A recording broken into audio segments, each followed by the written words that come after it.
Ahí va a llegar el gol del Arsenal. Ozil. Marca Mesut Ozil. Bellerín, otro defensor, otro disparo, Monreal, gol. Marca el futbolista español, marca Nacho Monreal. Pim, pam, pum. This is Arsecast Extra. Hello and welcome to another Arsecast Extra, as always, with James from Gunnerblog. James, goodly morning to you. Goodly morning to you too. How are you doing? I'm all right. I mean, I'm fine. That's fine. That's good. I mean, sometimes that's just the answer. Yeah. And there's nothing to be ashamed of in that. Absolutely. There's no need to expand on anything. I'm just grand, I guess. And yourself? Yeah, I mean, awkwardly, very similar. Right. I think it's just, I suppose it's that thing when the football kind of goes fine, your mood is kind of fine. Yeah. Yeah. There's not much to say sometimes. What, about the whole match? I mean, is that the end of the podcast? About life, really. Just life in general. Right, yeah. No, I think we've got plenty to say about this match because it was A, good to win, good to get another win on the road. And B, did I say A? Did I say A? This is an inauspicious start to this particular podcast. Anyway, following A, there comes B. And B, there were some team selection issues. There were some performance issues. Maybe performance issues could be C. And we can work our way through the alphabet of this game from the first whistle to the last, which saw Arsenal extend their unbeaten run and, James, go through November in Premier League terms without losing a game, which is interesting. Oh, that's interesting. Yeah, I hadn't actually noticed that myself. I mean, look, there were a few draws in there, weren't there? Mm-hmm. Some of which were more welcome than others. But, the unbeaten run goes on. I mean, it's not like this was a performance that was so convincing that suddenly it's like, oh, what a fantastic run we're on. It does feel a little bit like we're kind of trundling through this unbeaten run as opposed to kind of galloping through it at this point. But, yeah. I mean, 3 points. It is a great result, definitely, against a team who've been playing pretty well this season. Yeah, excellent. I mean, it is an excellent result, but results and performances are two different things. We can be happy with the result. We can also analyse and talk about the performance. I think this season, under Unai Emery, we've got a great big horse called luck. And we are riding it to within an inch of its life at times. We'll talk about that a bit later on because, in the last 10 minutes, the 3 points we took could easily have been 1 point. But that's to come. But let's start with what Unai Emery did with his team selection. Yes, how surprised were you? I mean, at this point, I am close to kind of giving up on predicting what Unai Emery is going to do with this team week to week. It is very, very difficult for us to get a real handle on it because he does seem to just adapt game by game. Yeah, he does. I mean, I wasn't expecting a back three, to be honest, particularly because we've only got 3 centre-halves available. And using them all in one game is maybe just a little bit risky when you're using all of your resources. Even someone like Nacho Monreal, who could fill in there, isn't available. Let me ask you this. Go on.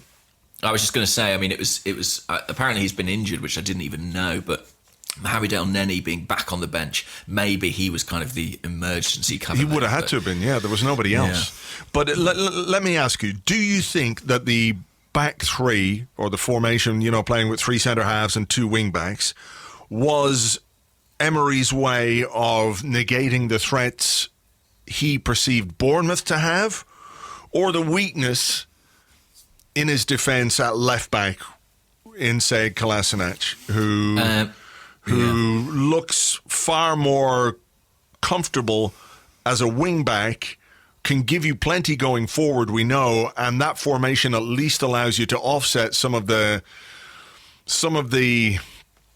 weaknesses, I guess, or just the lack of effort that comes from Kolasinac when it comes to his defensive duties a lot of the time, which I have to say frustrate the shit out of me. Because it's one thing if a guy can't defend, but when somebody won't defend, I find that really annoying. Yeah, I don't think Kolasinac is the only person who feels more comfortable when he's further away from our own goal. I think we probably all feel a bit more comfortable in that respect. He is a really weird player, and I'm sure we'll talk about him in more depth. Well, let's talk about him now. Let's go on and talk about him now. He's a really strange footballer, isn't he? I mean, I really would find it difficult to pin down exactly what it is he offers. Well, I mean, we saw it yesterday. No, in the attacking third, he gets forward. He's got good control. He does like to drive into the box. He can produce a good final ball. We've seen him score goals. So in the final third, I think he's a player who offers you something. That's what he's good at. Anyway, as far as we know. But he doesn't. It's not like he brings a great deal of continuity going forward. I mean, if you look at his passing numbers from yesterday, they're terrible down there. Yeah. I think it's something like 63% pass completion. Yeah, and just for sort of contrast and for comparison, Hector Bellerin on the other side had 94% pass completion. Yeah. So it's not like, it's just the vagaries of the wing-back position. It's impossible to have a decent pass completion in that area. Bellerin shows that is entirely possible. So he's sort of like a battering ram, isn't he? Like an attacking battering ram that you can kind of play in on the overlap. And both our goals yesterday came from the same combination of Iwobi playing in Kolasinac to cross. So you don't wish to discount that entirely, but I've never seen a footballer who can look so fast going forward and so slow going back. Yeah, but there's one reason why that happens, and it's because you don't care.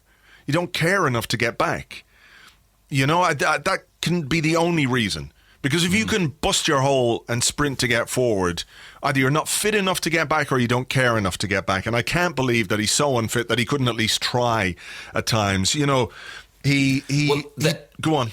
No, I was just going to say, there was an instance yesterday I thought that summed it up perfectly. I mean, if you look at, for example, Bournemouth's equaliser, or any number of times they went forward, he's sort of not in the picture, not even really seemingly attempting to get back into position. But then there was an occasion in the second half where we were on an attacking break, and I think it was a two-man break forward with Mkhitaryan and Aubameyang. And suddenly this figure appeared from nowhere and he sort of sprinted all the way into the opposition 6-yard box. And I was like, who's making this incredible run the length of the pitch? And it was Kolasinac. And it just summed up how much more energy he seems to have going on the front foot than going backwards. Yeah. And it is this curious thing of having a defender who just doesn't seem to want to defend. Yeah, it's maddening, to be honest. If you look at the replay of their goal, when it cuts to a shot from behind the goal, as the ball is being played to Josh King, Bellerin is trying his best to get back. Rob Holding has got two men to contend with. He's got the guy on the ball and then Josh King outside him. So he's trying to make up his mind how to deal with that. There's three players coming back. Torreira is on the halfway line. Aubameyang is just on the edge of the centre circle in their half, and bringing up the rear is Kolasinac, who basically stood there and walked out of their half. Maybe he wouldn't have got back. It's a lot to say that he would have got back and into his left back position because, or his left wing back position to provide some defensive cover. But, I just find the lack of effort difficult to contend with at times. There were moments in the second half as well. Remember when they hit the post? In the build-up to that, there's a Bournemouth player has the ball out on the right-hand side, their right-hand side, and Kolasinac just doesn't close him down, makes a vague effort. The way when a player just kind of sticks a leg out, vaguely to try and block across. Doesn't make any real effort to close him down or to close down the space. Eventually, the ball comes back to Bournemouth and they hit the post. It's simple things like that, which I think are bread and butter stuff for any defender worth their salt. And, we can't ignore the contribution he made going forward. But I look at what he did defensively yesterday, and I look at the fact that Nacho Monreal is injured, and I look at the fact that we've got a North London derby on Sunday, and I worry that they're going to run him absolutely ragged. Because if they're watching Kolasinac, which I'm sure they are, then they're definitely going to target him. And I think the formation was used to try and at least offset some of that, because there were moments when Holding covered for him. Xhaka was the last man back in the left-back position at times yesterday as well. So they're clearly aware there are issues there, but we just don't have any other choice other than maybe play Ainsley Maitland-Niles. Yeah, I think that the formation, to go back to your original question, was largely designed to make up for the fact that we don't have Monreal at the moment. I think probably there are a couple of other factors. The fact that Bournemouth have been playing with two strikers, which you don't get too often in the Premier League. Maybe that, Emery chose to sort of outnumber them with the centre halves. But I think Kolasinac, or Monreal's absence rather, was the biggest factor there. Yeah. I felt for Rob Holding at times because he had a hell of a job. He was covering much of the left-hand side of the pitch, and at times it almost looked like he was playing as a left back in a sort of back four, because he was filling in behind Kolasinac so frequently. And I thought he actually had quite a difficult afternoon, but I thought that was understandable given the pressure he found himself under. Yeah, there's an example of that as well in terms of if you look at the pass completion statistics. And normally Holding is very good. I think yesterday his pass completion was down at 74%, whereas the two other centre halves, 87% and 94% for Mustafi and Socrates respectively. I think the fact that Kolasinac was nowhere to be seen a lot of the time meant that Holding didn't have an option. Yeah, I also think that as the kind of left-sided centre-back in that role, he probably has to come up the field more than he'd usually be accustomed to. He found himself in sort of unfamiliar territory once or twice, sort of down the left wing. I mean, Monreal, the problem is that we don't have Monreal, and in some ways he would be, in this system, both our best left wing back and our best left-sided centre-back. And that's never going to be possible for him to play both those roles. So, I think sort of if we stick with this system, it's going to be interesting to see how we make that work. Yeah. I personally don't necessarily see us sticking with it. I kind of feel like it was for this occasion because of the absentees, because of Emery's concerns about this one game, and I didn't find it massively convincing. I wasn't like, we're so much more secure like this. No, I don't think so. But if he has those concerns going to Bournemouth, would he not share similar concerns for the Spurs game? I mean, it's weird, isn't it? If it is a case that he's playing a back three solely because he can't trust Kolasinac as a left back, it says a lot about our personnel and the way he's having to shift his team to try and cope with some flaws within it. But we had a slow start again, James. We don't tend to come out of the blocks very quickly. As we know, we're not really a first-half team. But Bournemouth maybe can feel a little bit aggrieved that they didn't take the lead. I thought it was offside at first, but then all the replays and the analysis afterwards shows that he was just onside. Well, because Mustafi went to ground, right? I mean, ultimately, I know. We got quite far into it without bringing him up, but the fact that he is on the floor, it's his head and shoulders, isn't it? Essentially, to pay Brooks onside.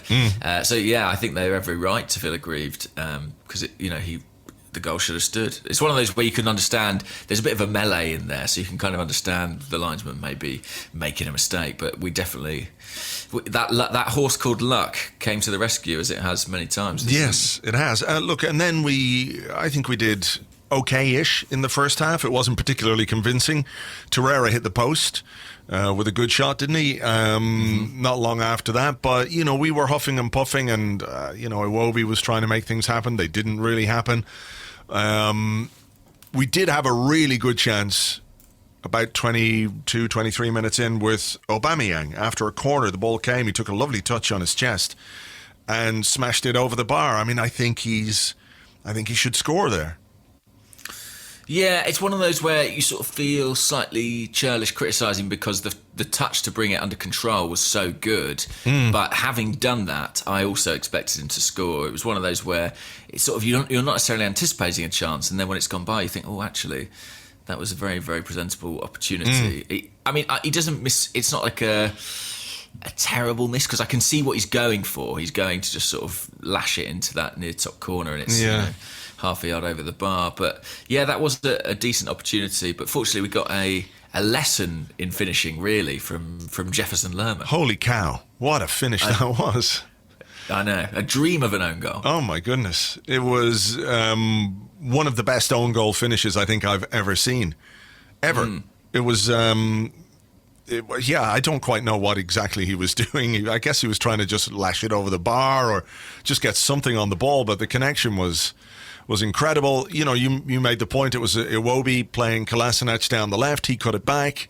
a dangerous ball in. But I'm not sure really we can give a huge amount of, I don't want to say credit to Kolasinac or to our attacking play there. It was kind of a freak goal, wasn't it? Rather than, I mean, look, you get the ball in a dangerous area, something might happen, but it was more to do with the quality of the finish from Jefferson Lerma than anything else. Yeah, and also I'm not sure the cross was particularly headed towards anyone in an Arsenal shirt. It was, granted, played into a dangerous area. Lerma must be just trying to cut it out, put the ball behind. I don't know, but the contact he gets is sensational, really. And I sort of had the perfect reaction to that of kind of cheering and laughing simultaneously, which is what you want from an own goal. Yeah, I'm just going to watch it again here. Here's Kolasinac. No, it's a bad ball back. I think he's looking to find Iwobi. He plays it just to two defenders. Holy crap. I mean... Keeper no chance. I mean, keeper had no chance. Wow. He really did make a great connection with that. He didn't have a great game. I mean, he did hit the post late on for Bournemouth, actually, and nearly got something back for them. But, yeah, let's see. Okay, so Torreira picks it up into Iwobi, into Kolasinac. Not a great ball back. I guess he's looking for Mkhitaryan or Iwobi, but man, that's a fucking great finish. Probably the best goal we've scored in, well... Brilliant. Okay, well, you couldn't do it if you tried, could you? I mean, it's one of those, give them that 100 times, he wouldn't strike that ball so well. He's flying through the air and off the ground, and he catches it with his toe. And wow, yeah. If you could do that at the other end of the pitch, you'd be very happy. Very, very happy. So look, we're 1-0 up, and it looks as if we are going to get to halftime leading a game for the first time this season. Oh no. Oh no, we don't. Oh no, we don't. I mean, what did you make of their goal and the way that we conceded possession high up the pitch? I mean, we were attacking. There was basically 10 seconds of the half to go. We lose the ball in their area. I mean, where do you think we should apportion blame here in a way? Because I'm not saying it's Iwobi's fault, really, because you lose the ball that high up the pitch. A lot of other stuff has got to happen for them to score. But when you've heard there'll be 1 minute of added time, and you're right at the end of the half, is it not more sensible just to keep possession and keep the ball and take the lead into halftime rather than run the risk of losing the ball the way we did and for them to break and score an equaliser? I think experienced players really should just do better in that situation rather than try something that could potentially backfire. Just keep the ball.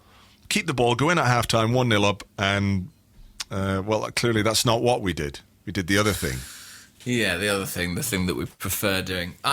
My take is a bit different. I think that the onus is more on someone like Kolasinac, or God forbid we criticise Lucas Torreira. I think there are other players in this team who maybe needed to be a bit cautious, a bit conservative in that moment in terms of their positioning. We were caught really high up the pitch. I mean, I think it was like 7 Arsenal players were sort of, in their last 30 yards of the field. I'm looking here. There's a still just as Bournemouth are breaking. Iwobi's in their box. Mkhitaryan's in their box.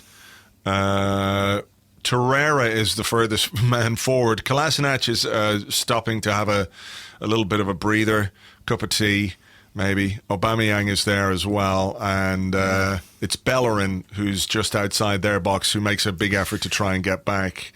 Yeah, I mean, ludicrously on Sky, by the way. I don't know if you were watching the halftime coverage, but no, I didn't watch halftime.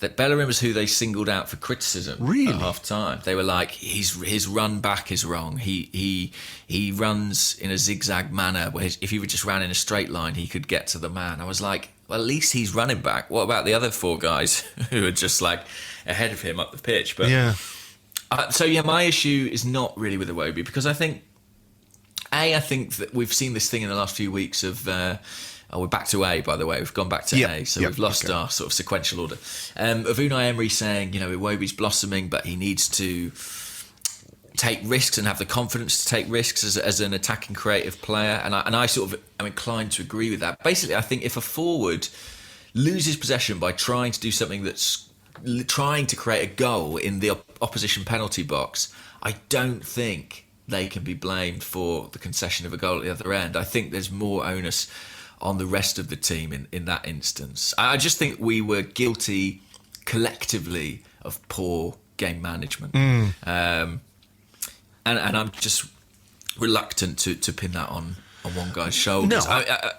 I'm not suggesting that that's what you're doing, but I just, when online you kind of see the vitriol. I saw a lot of people labelling that goal as Alex Iwobi's fault, and I sort of feel like, well, your precious Lucas Torreira is playing number 9 at that point, and that's not his job. Iwobi is at least doing his job, which is to try and create something in the opposition penalty box. Sure. So it feels weird to hang him out to dry. It was a very, if I dare say it, a very Wenger-esque goal for us to concede, wasn't it? Yes, and it came at the end of a week in which we'd read stuff on the official website about how, one of Emery's big focuses has been to make us more secure against the counter-attack. I mean, we were absolutely undone. And credit to Bournemouth. I mean, there's a lot that's good about the goal from their perspective, particularly the finish is sensational. It's as good as Lerma's at the other end. But we were really caught out, and it was, I think, infuriating because of the timing, particularly, wasn't it? Yeah, it was. Second half, then, I was a bit surprised that we didn't get a halftime change. I thought maybe Henrik Mkhitaryan might make way for somebody, for Mesut Ozil, about whom we will undoubtedly talk a bit later on. I think we've probably got a question or two about Ozil, so we'll save the Ozil discussion for that. But Mkhitaryan, I thought, had a stinker of a first half, a stinker of a second half as well. Again, I sort of compared him to Theo Walcott on Twitter, and some people took real offence at this. I'm not sure whether they thought I was being insulting to Theo Walcott or to Henrik Mkhitaryan, but to me the comparison is quite clear in that they're players capable of really exciting, top quality moments, but when they play poorly, they really, really play poorly. And that was evident yesterday with Mkhitaryan, the way he dribbled the ball out of touch a couple of times. His passing was off, as Walcott's has been at times. The finishing was off. You think about that late break when Aubameyang played him in and he took a heavy touch and then kicked the ball off his own foot out for a goal kick. Yeah. I wasn't necessarily being disrespectful to either guy. It was just, that's who he reminds me of. And at times, I think I'd rather have Theo Walcott than Henrik Mkhitaryan, to be honest. He was poor. But anyway, second half, I thought we might change things. Because it wasn't really working from an attacking point of view. We had a chance. I think Aubameyang had another chance, which he blazed over the bar from the edge of the box. And it wasn't working, but then a little bit of quick thinking got us the second goal, the goal which ultimately turned out to be the winner.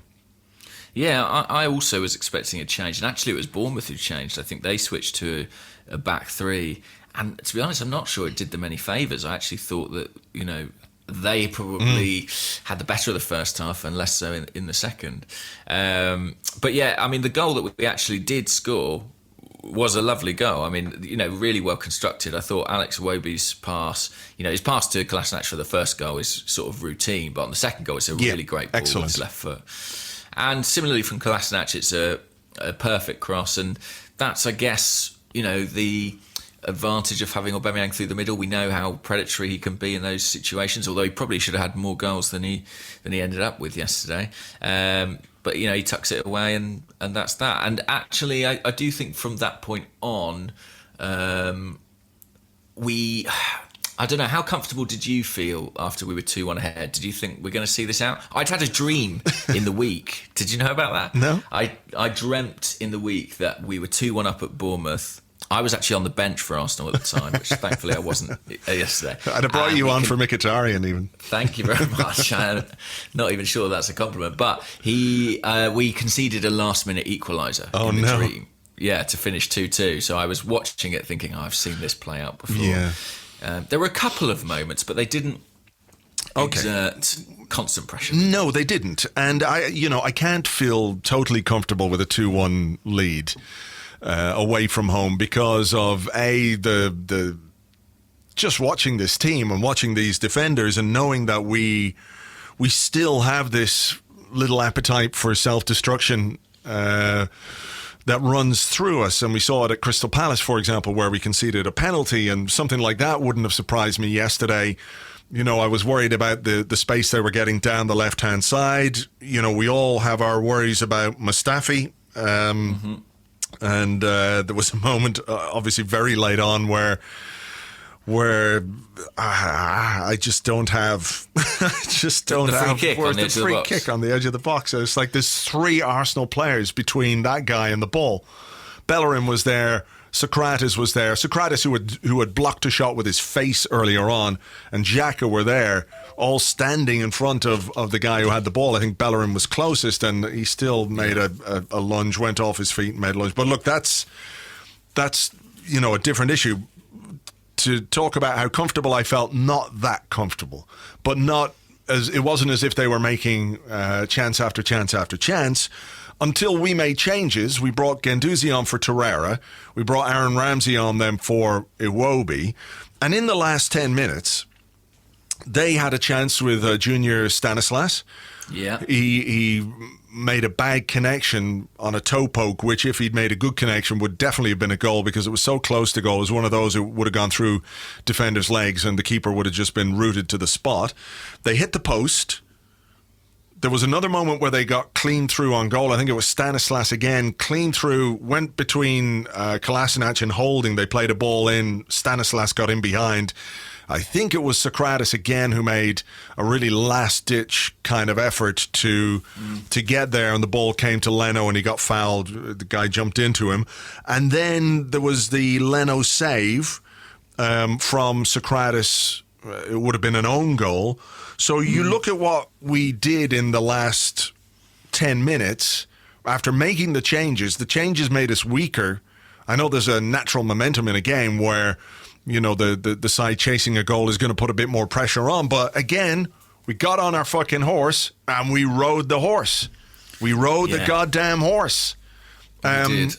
I mean, a lucky manager can be a valuable thing. Yeah. I wasn't massively on board with the changes that were made. I mean, taking Torreira off for Guendouzi, I would have seen they would have had a few players ahead of Torreira to come off. He did explain it that he'd been away and played 2 internationals, and maybe there's something going on in terms of how they manage him, how much they expected him to be able to do physically on the back of 2 internationals. So I guess we have to defer to his greater knowledge. But when you're taking off a player who is genuinely defensive-minded most of the time, then it is a bit of a... I thought we might shore things up by taking Guendouzi on for Mkhitaryan, for example, would have been an option for me. That's what I was thinking. And I would have had Mkhitaryan coming off, probably earlier than Iwobi. Again, you don't know what the travel's been like. You don't know what the player's fitness is like underlying. But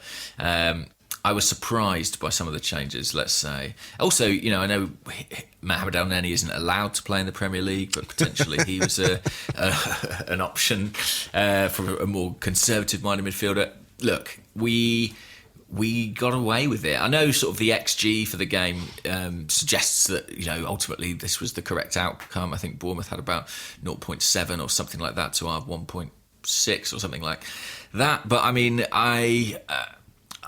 in terms of the way we saw it out, I think we're lucky. I think we're lucky to come away with 3 points in that game. I think it's one of those narrow margins games that could have gone one way or the other. We've seen a couple of those be draws in the last few weeks, and this one was a win. And I think we needed it because I think another draw, even though that wouldn't have been a disastrous result, I just think it would have really slowed our momentum right down and sort of taken the wind out of the sails of this run. Whereas now, I don't know a single Arsenal fan who gives 2 hoots about this Europa League game on Thursday. It's all about Sunday and the North London derby and a chance to go above Spurs. Yeah. So, look, delighted with the win, delighted with the result. Good to get back to winning ways. 3 points. And yet again, we're sort of talking about the performance. I feel like, in some ways, I don't quite know how to feel, actually. I'm really quite confused, James, about how to feel about what's going on at Arsenal under Unai Emery. I mean, I like the results. I like the fact that he's willing to change things tactically, even if I don't think yesterday it was particularly effective. Then again, you can say it is confusing. Everything is confusing. Kolasinac was terrible defensively, but was involved in our 2 goals. It's sort of like there's a yin and a yang in almost everything that we do. We're winning games and we're riding our luck and we're getting away with things, but at the end of the day, we're winning. And isn't that the most important thing?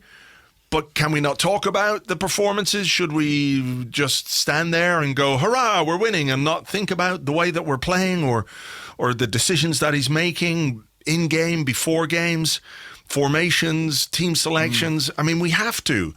So it's a weird, I feel weird because I don't quite know how to feel.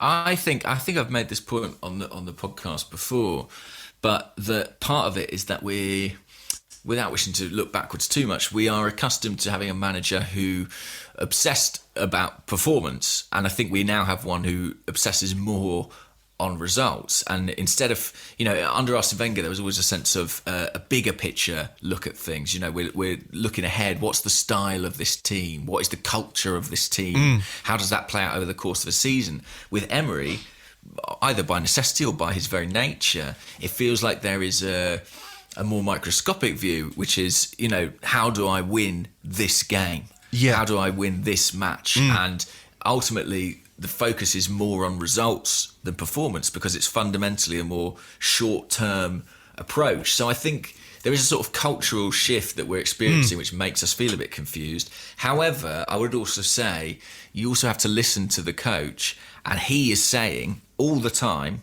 this isn't good enough. Yeah. And I don't think that's just hot air. I think we have to hope that he recognises that. And he's saying, yes, we're getting results, but, some of these draws should be wins. We need to perform better in first halves. We need to control the games better than we do. We need to defend better, yeah. Yeah, it's not like he's in complete denial and saying, I'm a genius, everything's hunky-dory. So I think that we're right to be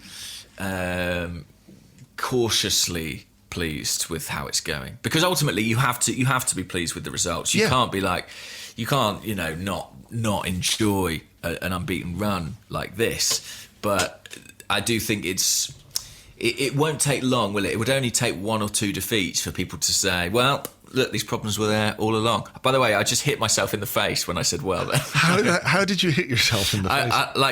I sort of threw a hand out in gesture when I went, well, and it sort of went up in the air, hit me in the side of my face, my headphones, and made this noise. Like that. Right, okay. Well, I'm like an Arsenal defender, on this Arsenal team. It all seems to be going well. I'm making a cogent point, and then I just hit yourself in the face. Yeah. Okay, well, this is a new development. Self-harm during the podcast, causing yourself injury. Look, I'm absolutely on board with the results. Do you know what's interesting? After 13 games last season, we had 25 points, and we were in 4th position. This season, we have 27 points, and we're in 5th position, a point behind 4th. What exactly that tells us, I'm not quite sure. But I thought of course, it is interesting. But in the second half of last season is really when our away form, for example, just completely collapsed. Yeah. So it will be interesting to see, because our away form has dramatically improved under Unai Emery. I think you have to give him that. And it'll be interesting to see if we can keep that going, through this difficult Christmas period. And beyond. I mean, looking at the league table, we're 1 point off the top 4. We have an opportunity to go level on points with Spurs. What's the goal difference situation there? It's identical. It's identical. So a win would put us above them. Go ahead. Right. That's right. And also, let's not forget, I think we also have to look in both directions. Manchester United dropped another couple of points at home against Crystal Palace, and we bought some ground on them, which I think could be really valuable. Particularly as we're playing Manchester United next week. Yeah, absolutely. So it was a really, really important result. And Bournemouth are, they are in that clutch of teams along with sort of Watford and Everton who are kind of chasing the top six. They're not too far away. So I do think it was a fantastic result, and I think it gives us a good platform. But the next couple of league games are massive, aren't they? They are, and you have to think about the way we've played in some games. I mean, Liverpool was really positive. Wolves was pretty terrible. And when you look at Wolves, they've lost 4 of their last 5 games. That's a game at home that really we should have taken 3 points from, or you would expect us to take 3 points from. So, while we can all be absolutely up for the unbeaten run, and the result was really positive and everything yesterday, we can't be blind to some of the problems that we have. And and here's the thing. I don't think Unai Emery is necessarily blind to those problems either, because, as you say, he's been pointing them out himself. He's been referring to them in his interviews, in his post-match interviews, his pre-match interviews, the interview with Marca, the talk about defensive focus and being absolutely determined to find a balance between the great attacking play that Arsenal are famed for or renowned for, but also a bit more parsimony when it comes to the chances we allow opposition and the goals that we let in.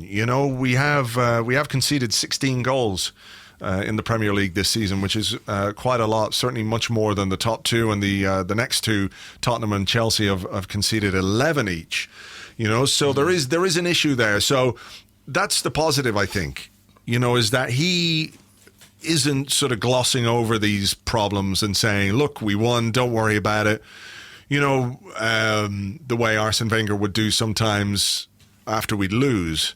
We talk about character and spirit and mental strength and not really talk about the performances or the deficiencies that his team had, whereas Emery seems prepared to do that. So, the fact that he will try things on a game-by-game basis is also his way of trying to address those issues. He hasn't quite found the solutions. That's why I think it's just a little bit worrying, is that he keeps trying different things and isn't really getting what he might want from them.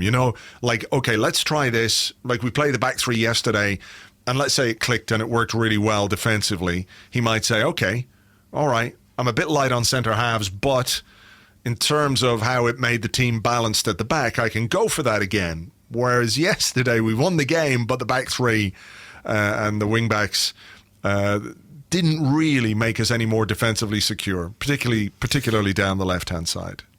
I know what you mean, but I think one of the big frustrations under the previous manager was that sense of whatever happens, it kind of feels like the same team and the same system being put out week after week. And after the Wolves game, and that little run of draws, a lot of us looked at the squad and at Emery and said he needs to change things up here because this isn't quite right. And I do think, credit where it's due, he did at least try something, which was quite a bold move, really, not just switching to the back 3, but also leaving out Mesut Ozil, that we're going to come on to. And ultimately, he got the result. Now, I agree with you, it wasn't a convincing enough performance for it to be like, well, we found something here that we're going to stick with necessarily. But I do like how flexible he is prepared to be in his thinking. Well, that's what I was saying. That's, the sort of the positive aspect of our struggles, if you like, to find a cohesive system, is that he isn't just trying the same thing over and over again. So, no, exactly. Yeah. But similar performances, aren't they? Sort of similarly disjointed. So that's the constant worry. Okay. Well, look, will we take a break and then come back with an Ozil question and more? Is there anything else you want to touch on from yesterday? Was there anything that... No, not really. I was just thinking... annoying, I suppose, what happened in the Spurs-Chelsea game at the weekend, because I sort of went into that thinking I reckon Chelsea could turn them over here and that could dent their confidence, but they got a really positive result, didn't they, Tottenham? So they did. Yeah. That game looms very large in all my thoughts at the moment, but I doubt I'm alone in that. Yeah, for sure. Well, look, I'm sure we'll reference that because we do have this Europa League game. So we'll take a break here. We'll come back with your questions and more in part 2 right after this.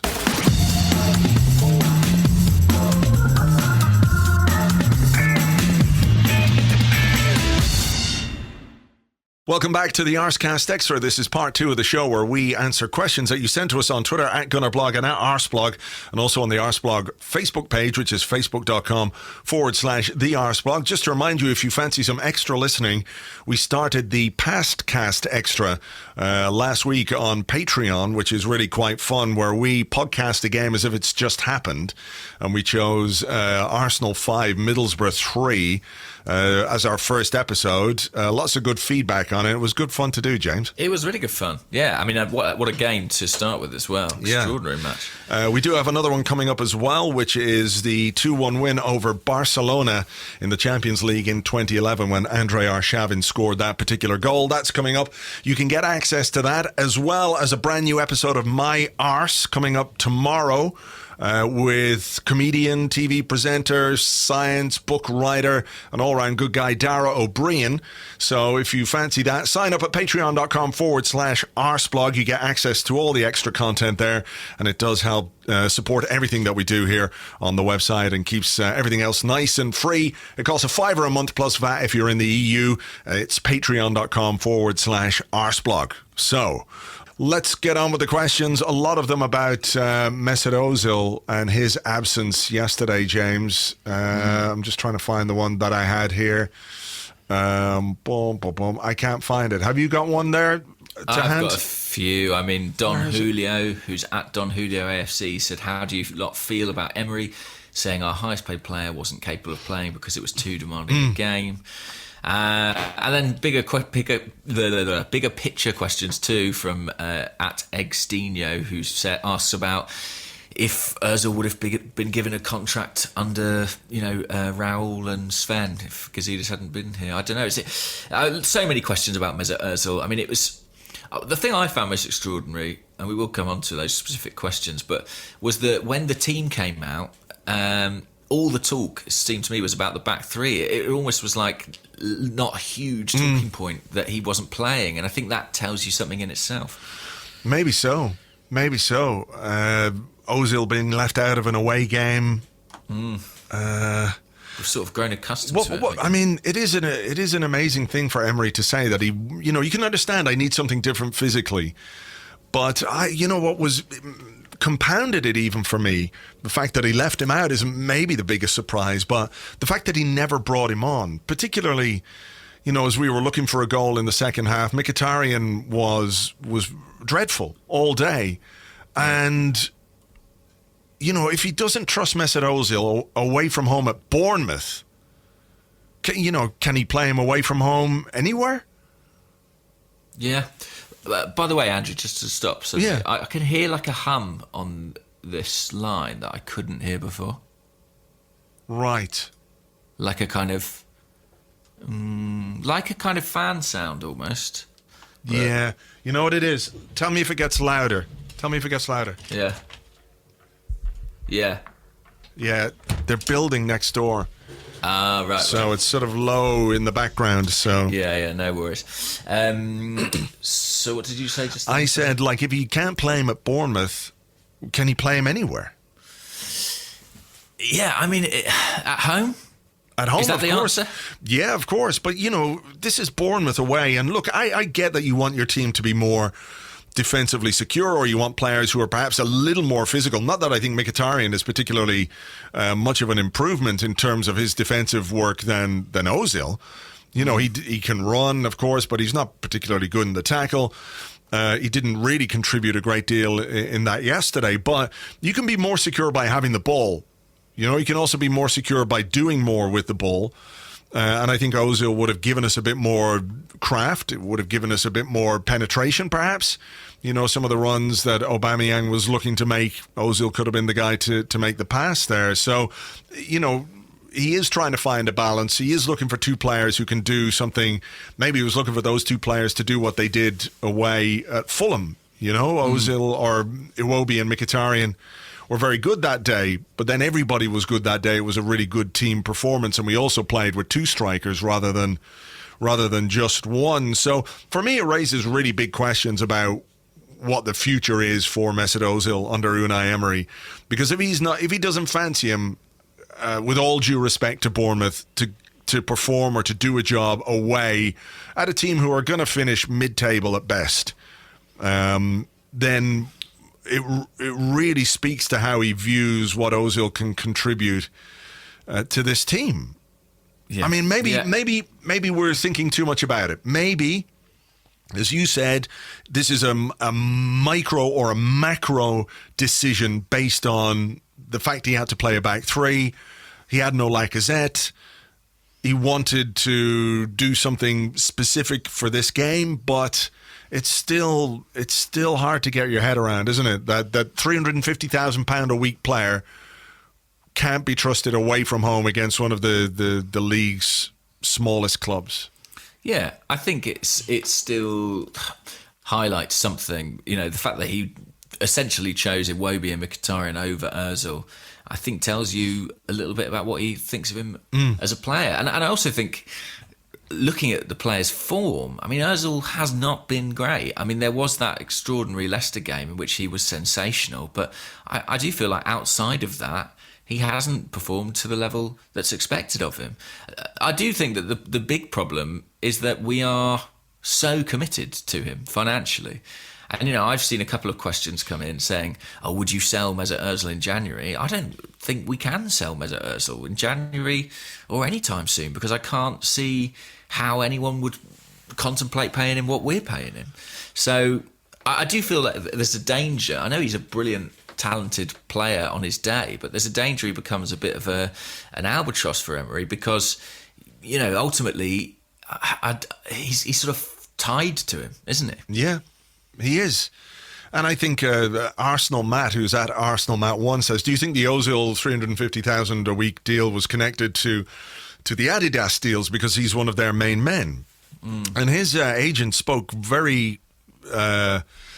even if I don't believe that he turned down £1 million a week from China, he spoke about the marketing aspect of Ozil's value, you know, his Twitter following and all those kind of things, which maybe shouldn't make any difference, but probably do in the grand scheme of things, because clubs have to think about branding and marketing and shirt sales and all that kind of stuff. And, you know, are Adidas going to be happy if we sell one of their biggest stars before they take over as our shirt manufacturers? Will that play a part in any decision that we make? You'd like to think that we would operate for purely football reasons. Maybe the other part of that is, you know, is Mesut Ozil's star on the wane from an Adidas point of view as well? He's still hugely popular. I mean, you can't say anything even vaguely negative about him on Twitter without a load of people jumping on you and trying to call you all kinds of names, you know, even if you're reasoned with your criticism or whatever it might be. But I think you're right. We're not getting anything like what we should be getting from Mesut Ozil this season. Again, whether that's down to him or whether it's down to Unai Emery not finding a way of accommodating him, or simply because Mesut Ozil is difficult to get into the kind of team that he wants. It's a really awkward, it's becoming an awkward situation, isn't it? Yeah. And I do feel like that's it. I think you've hit the nail on the head. It's that Ozil doesn't naturally fit into an Unai Emery style team. And we're seeing that more often than not. And actually, I mean, it's not just Ozil. I mean, I was watching yesterday's game. I'm sure you were thinking the same, looking at the wages that we're committing to Ozil and the wages that we've committed to Mkhitaryan as well, and thinking, well, that's a really troubling use of resource, isn't it? I mean, that's so much money tied up in those two contracts. Yeah. You know, the only people who can be happy with that swap deal that we did in January are Alexis Sanchez and Henrik Mkhitaryan and their respective agents and managers. Because Manchester United can't be happy with what Sanchez has given them. And I'm not sure we can be that happy with what Mkhitaryan is giving us. I mean, he's capable of flashes and goals, but man, it's hard to watch. And like you say, people were critical of, like, Aaron Ramsey looking to double his wages. A story came out last week and Arsenal was sort of like, well, we make the decisions, blah, blah, blah. If you're Aaron Ramsey and you see Henrik Mkhitaryan on 220 grand a week, why the hell wouldn't you look for something similar to that? Because if that's the level of performance that 220,000 euros or pounds a week gets you, well, you know, he can surely feel like he contributed a bit more. You know, I think, and maybe people won't disagree, or people will say, there he goes again, he loves Aaron Ramsey, etc., etc. I think there's probably a good case to be made for using Aaron Ramsey in the North London derby on Sunday on the right-hand side. Oh, I absolutely agree. In fact, I think I had a question. Goonability said, given Mkhitaryan's form and Iwobi struggled to dominate from the right-hand side, is it worth giving Ramsey a run there, especially given his work rate, which may be needed in our tough upcoming fixtures? Yeah, I would. He's played well there before. You remember that game we spanked Liverpool at home and he played from the right-hand side and was really good there. I remember a game as well against Chelsea away. I think maybe we'd come off the back of a heavy defeat and he had to play on the right-hand side. And, you know, he can play a disciplined game if he's told to play a disciplined game. Like, I don't think it's his position week in, week out, and you're not going to get that kind of discipline from him week in, week out, because he does want to get forward, he does want to get into the box. But if you ask me right now, against Spurs on Sunday, would I rather Mkhitaryan or Aaron Ramsey on the right-hand side? It'd be Aaron Ramsey. It definitely would be, because I just think Mkhitaryan is in terrible form. He doesn't look any closer to playing himself back into form. And Ramsey is a fairly big game player. Likes a goal against Spurs. Yeah. I think you work well enough with Bellerin. Gives us a bit more physicality. And, you know, I go for it. In the absence of any better option, I'd certainly go for it. But, you know, it really depends on how Emery sees Ramsey. Whether it's worth, you know, if he's thinking pragmatically about how to get a result, if this is the way he's going to operate, how do I get a result in this game? He's got to give serious consideration to Ramsey on the right on Sunday. So, but yes, it depends what he's going to do on Thursday. So, yeah, and you know, just coming back to Mkhitaryan and Mesut Ozil, I mean, Ozil specifically, do you think that this is a one-off? Like, do you expect Mesut Ozil, projecting forward a week to the North London derby, one of our biggest games of the season, do you expect him to be in that starting 11? I don't know. I mean, I would, because it's a big game. It's at home. He's our biggest star, our highest paid player, a creative genius at times. So, on that basis, yes, I would expect him to be in the team. However, if Emery doesn't view him as strong enough to play against a Bournemouth side, I know we were away and blah, blah, blah, but Tottenham are going to be far more threatening at our place than Bournemouth were at theirs.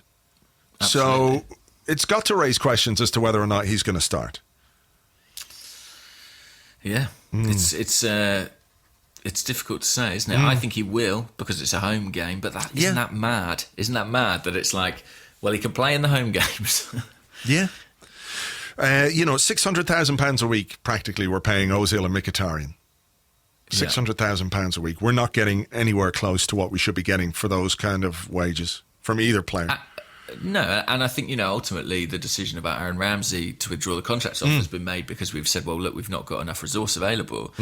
But I don't think it's a ludicrous thing to suggest that, you know, 250 grand or three of that 600 grand would probably be better spent on Aaron Ramsey at this point. I know that ship has sailed, but it does feel like we are wasting money there. It just feels like it's an exorbitant amount of money for not enough product, ultimately. Okay, here is just sort of another little Ozil question.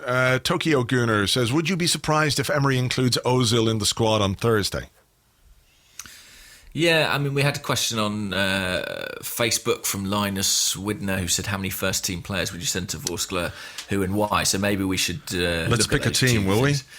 Yeah, I mean, would I send Mesut Ozil? I don't think I would. I don't think I would, no, because I think I'd probably pick him on Sunday. Yeah. So, because I certainly am not in a hurry to pick Mkhitaryan again, but he can't go, of course, can he?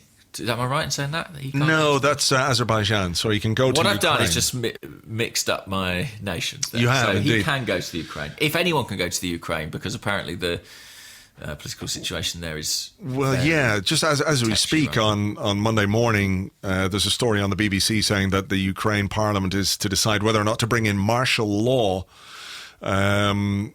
because of what's going on with Russia. Russia captured 3 of its Navy ships, and there are obviously consequences to that. It's a major escalation, apparently. That's what they're calling it, between the two countries who have obviously got some history there. So we'll have to wait and see whether anything affects the game on Thursday or not. But let's assume right now that the game is going to go ahead. What's your team? So you're going to start Petr Cech in goal. You're going to start Petr Cech in goal. I mean, if it was down to me, by the way, I would be sending as few players as possible. Yeah, me too. But I'm not sure. Unai Emery hasn't taken that approach at any point, has he, in this competition until now? Do you expect him to shift from that? I think inevitably he's going to have to use a few players to give his team a bit of quality and experience. But I would be inclined to use as few as possible out there. He can't play a back 3. You can't go to Ukraine and play a back 3 with our only 3 central defenders. So he's going to revert to a back 4, I think. But what fullbacks does he have available? I mean, is Lichtsteiner available? I don't know. If he is, then I guess it would be Lichtsteiner and Jenkinson or something like that. Yeah, he's going to have to play Jenkinson maybe on the right or the left. Who knows? There is a young guy, isn't there? I'll say Tutu, who's just back from injury, so maybe he could play a right back. But centre halves. Who do you play? I mean, I think Mustafi. Simply because I wouldn't... Maybe Mustafi and Holding. Yeah. Just because they're the most physically resilient, I guess, of the ones that we have. Yeah. He doesn't like to seem to give Socrates too many games in a row. Yeah, I mean, Socrates did look a little rusty yesterday, didn't he? What did you make of his performance? I thought he had some really good moments and then some really weird moments. I thought his first half was full of wrestling, wasn't it? Yeah. It was. There was that one instance where he just sort of completely abandoned the ball and had his arms around it. I think he got booked for it. Do you know the one I mean? Yeah. I know the one. I mean, there was one where he safely shepherded the ball out of play, and it was 50% strong defending, 50% a foul, and the referee I think just gave him the benefit of the doubt. I don't know. It was a strange performance. I think he grew into the game, to be honest. He did grow into it, but he did look rusty in the first half, which you would expect because he's been out for a while, and he did have a game for Greece. But the only other option I think we've got at centre half is the young Spanish guy, Pleguezelo. Iggy, yeah. So he could be about the only other option that we've got at centre half. He is an option, I suppose. Having played a game already this season in the Capital One Cup, Carabao Cup, rather. Yeah. Sorry to the guys at Carabao, they'll be furious about them. No free Carabao for you. I know, damn it. Sorry, guys. I think, I would play him because I'm we need as many players fit for Spurs as possible. I would probably play him alongside Mustafi, so. Yeah, okay, I could go with that, and then left back, whatever he's got available to him. Midfield, I think we're looking at Elneny, I presume Guendouzi. Yeah. Maybe Smith Rowe, maybe is the most advanced. Maybe Smith Rowe, yeah. I wouldn't play Aaron Ramsey on Thursday because I would use him in the North London derby, but I have a feeling that Emery might. I mean, he used Maitland-Niles, didn't he? As a winger in the Carabao Cup. So he could play in one of the wide positions. Who else? Who else is there? For the wide positions, yeah, not many. I'm imagining that we're going to say Eddie Nketiah up front. Yeah, it's got to be Nketiah. He can't play. He'd be mad to play Aubameyang, I think. So Eddie Nketiah up front, and maybe somebody else in the attacking. We're missing a forward, aren't we? Because we've got Nketiah, then Smith Rowe, maybe Maitland-Niles. We need one more. I mean, genuinely, maybe I would play Mkhitaryan because I think he played himself out of the team for Sunday. Yeah, he could play. I'd have no problem with that. We could bring somebody like Joe Willock in as well, and maybe play Smith Rowe as one of the front three. Yeah, Joe Willock has apparently been very good. Yeah. In the youth team, and playing a little bit more advanced as well, I think at times. So that could be one to look at. But yeah, I mean, whatever happens with Lacazette's fitness, I think it's got to be Nketiah. He came on for a minute, didn't he, at the weekend, and it sort of felt like that was Emery sort of saying, "Okay, you're going to get some playing time from now on. You are part of the squad that we're going to require." I mean, we will require him, particularly in the Europa League, I think, at this point.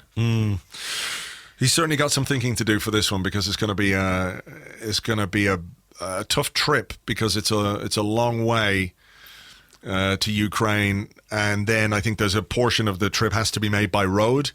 So it's not like we're flying into an airport and then getting a half an hour bus ride to the city centre to play a game. There's a fair bit of travel involved in that, and I think he's got to take that into account as well. Remember the last time he brought Mesut Ozil? Did Ozil play? I think he did play. He came on maybe in the game and then missed the Fulham game with a back injury. So, he took Hector Bellerin, for example, all the way to Azerbaijan, didn't he? And then didn't even include him in the squad. Yes. So, he's got to be really sensible about what he does. I know he's tried to maintain the idea that the Europa League games are somehow as competitive or as important as the Premier League games. But, this is a North London derby against a Tottenham team playing pretty well at the moment, and we're going to have to seriously play our strongest, freshest team. I mean, that's another part of the Ozil decision as well, isn't it, from Sunday? He didn't do anything during the interval because he's not playing for Germany. He had 2 weeks off, so he's absolutely fresh.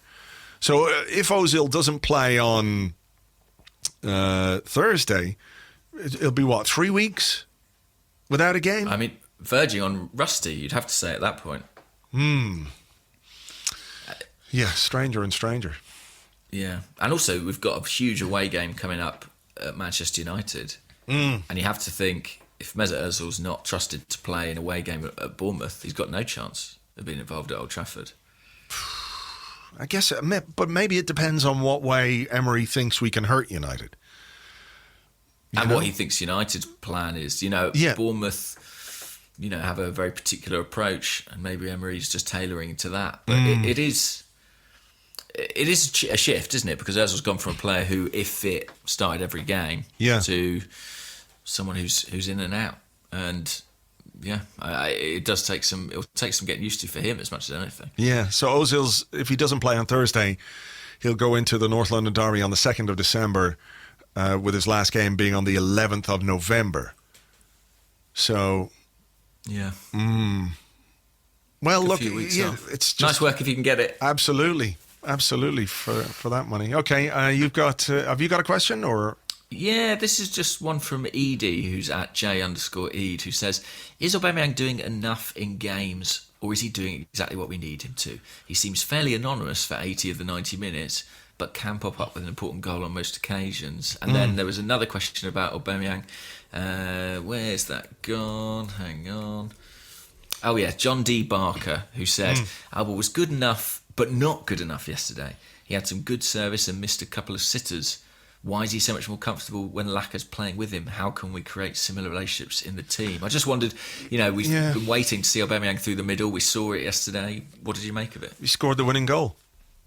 He did indeed. Ultimately, he scored the winning goal. I mean, I had one here as well from Madwire1, at Madwire1, who says, "I didn't rate Auba's performance yesterday.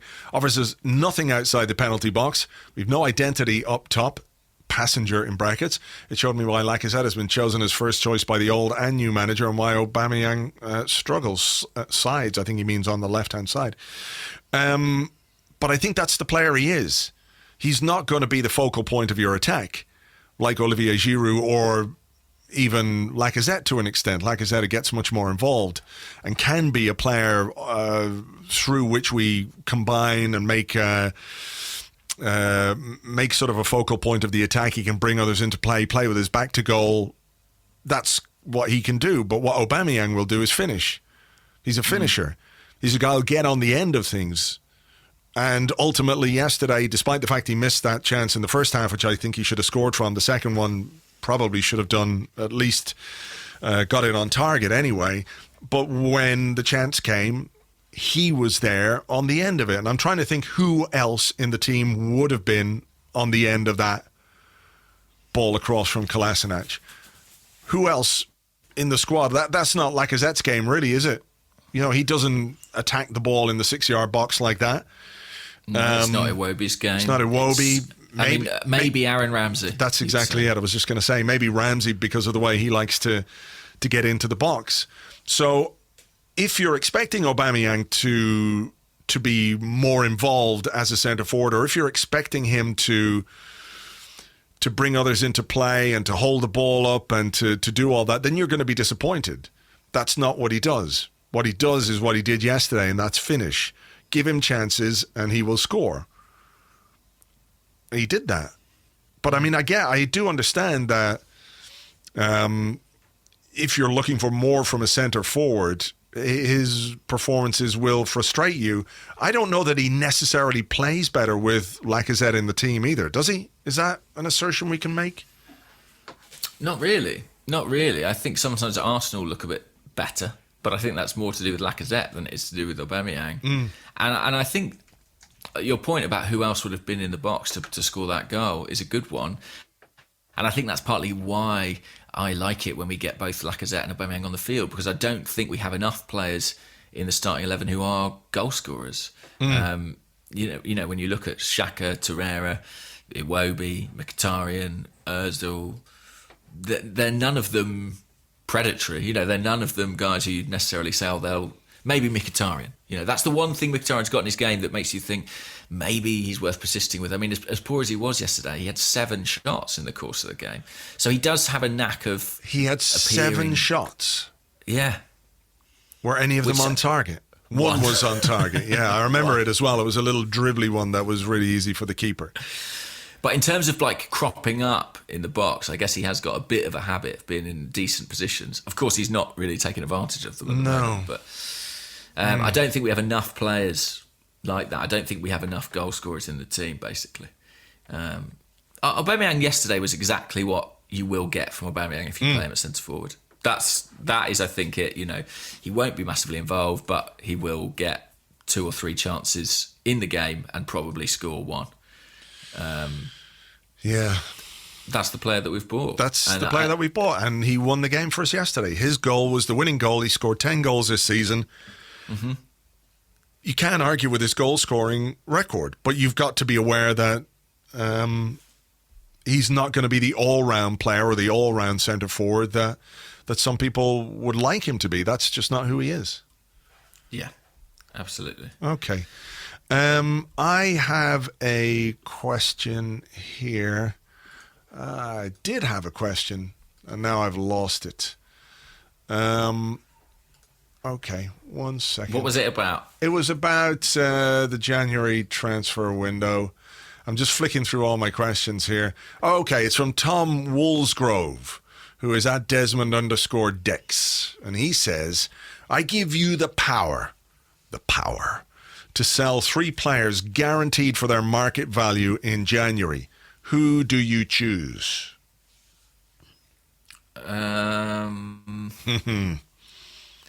Interesting. 3 players guaranteed for their market value. And I suppose I can sort of then set about replacing them in that January window as well. Yeah. I would probably first choose Aaron Ramsey. And I only say that because he is going to go for nothing otherwise. And I find that so frustrating that if there was a way to extract something like his value for him at this point, I would do it. So I would choose Aaron Ramsey first. Then, now let me think. I'm going to discount Danny Welbeck. That would be an unfair pick because obviously he wouldn't pass a medical anywhere anyway. Right. I would probably then choose...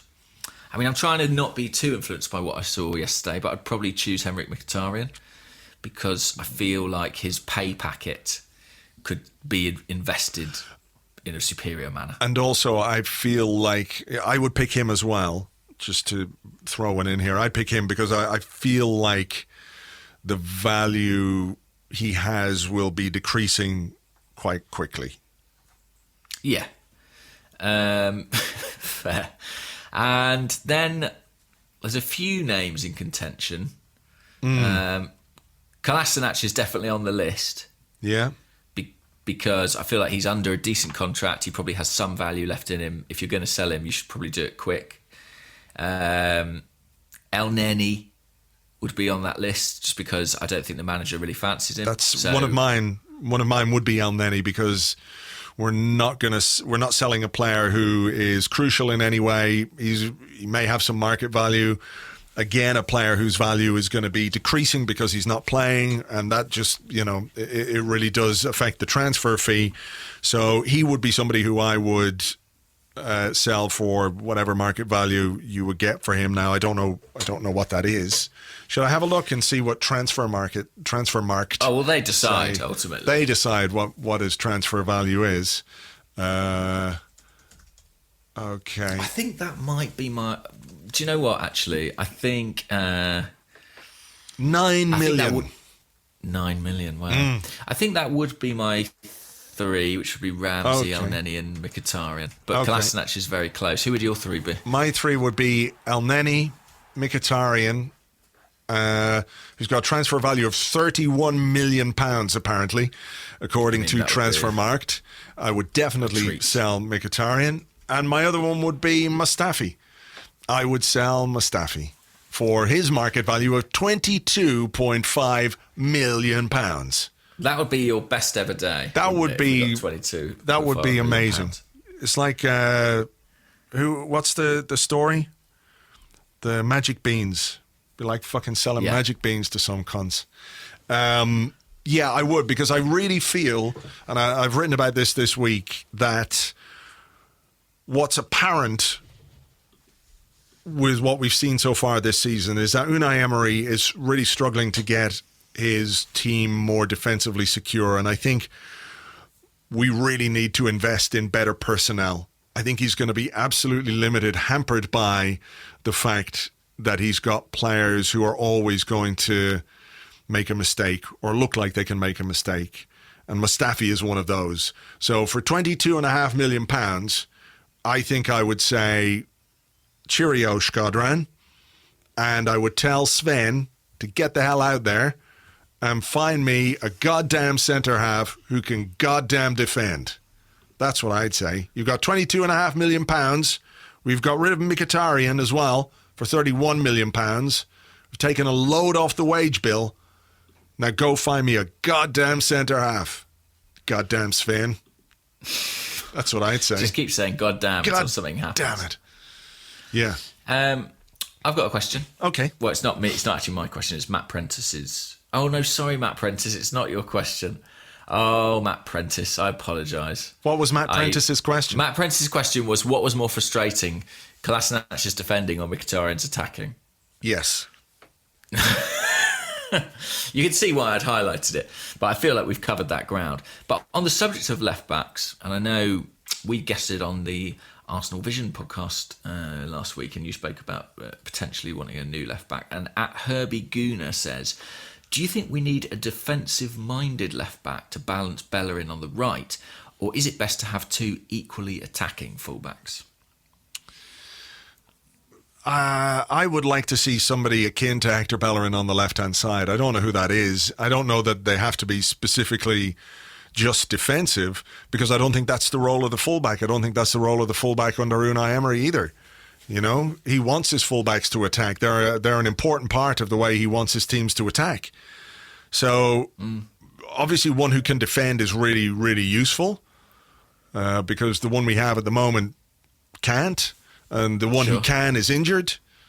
And even he's nearly 33 years of age. So we're going to have to think very strongly about bringing somebody new in. So I would be very surprised if our scouts weren't being sent all over the place to look at left backs everywhere across Europe and in England, of course. So, yeah, I don't think it's necessary to have one who can just defend. I think it's important to have one who can attack as well.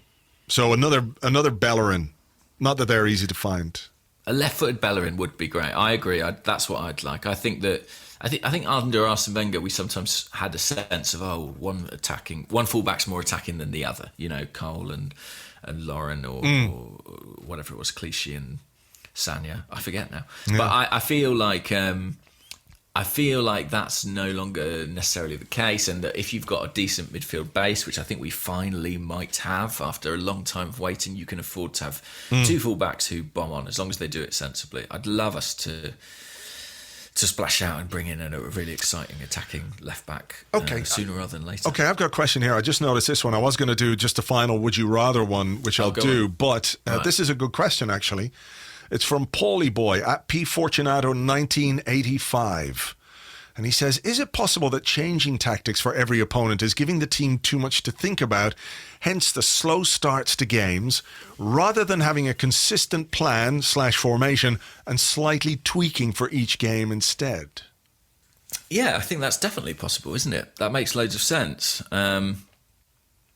It's inevitable that if you, every game, are given a load of new information, then you kind of have to feel yourself into the match a bit. I do wonder how much new information there is, because for the most part we played the same formation this season, haven't we? I know we've done a back three a couple of times, but for the most part it is kind of the same formation, just with different players.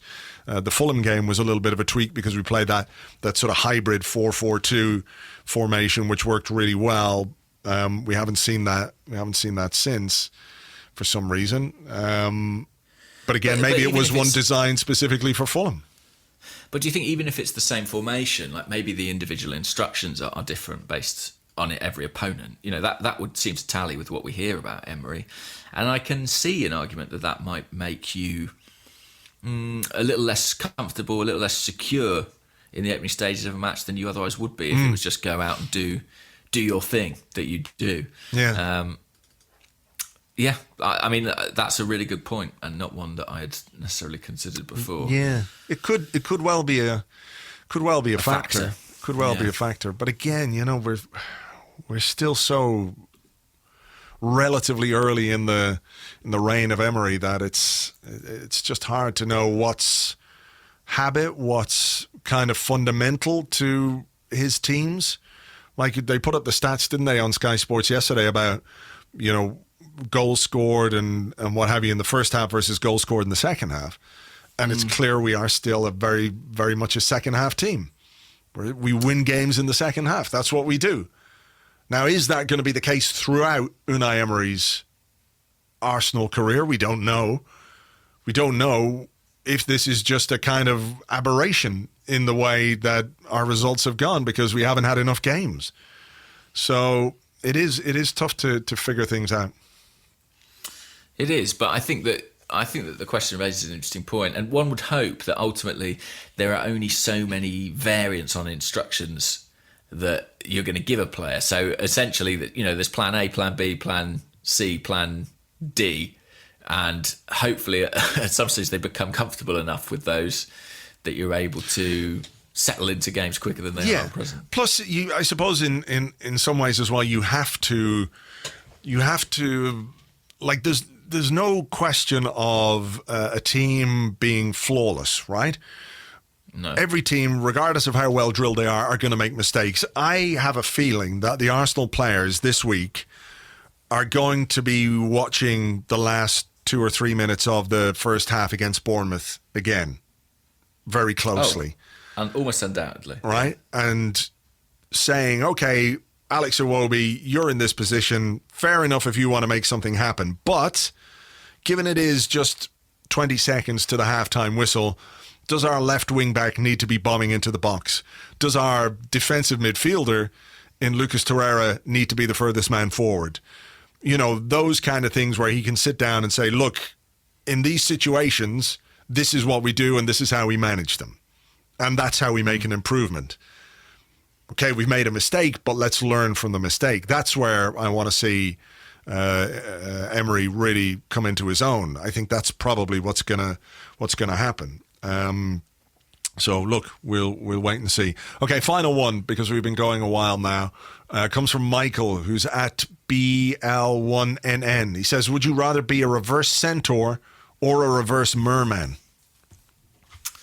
Right.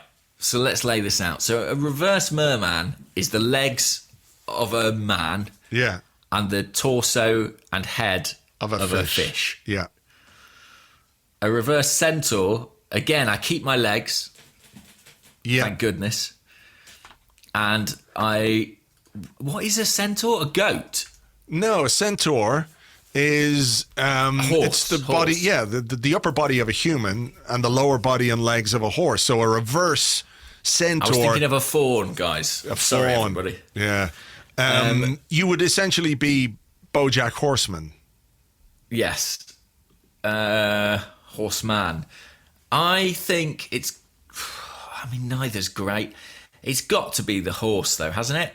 Yeah. Would you have to go If around only with because your... the presence of BoJack in popular culture means people would accept me a little quicker. Yeah. Also, would you not have to go around with your head in a bowl of water or something all the time if you had the head of a fish? Because how could you breathe the air? Would I have gills? Yeah, you couldn't breathe the air. Yeah. And I'd do that thing any time I wasn't in a bowl of water. I'd do that thing a fish does when you take it out of water, where I'd just be like flapping. The top half of me would just be constantly. Yeah. I mean, also fish are slimy and weird, aren't they? Yeah, horses are noble and majestic and strong and muscular and powerful and those kind of things.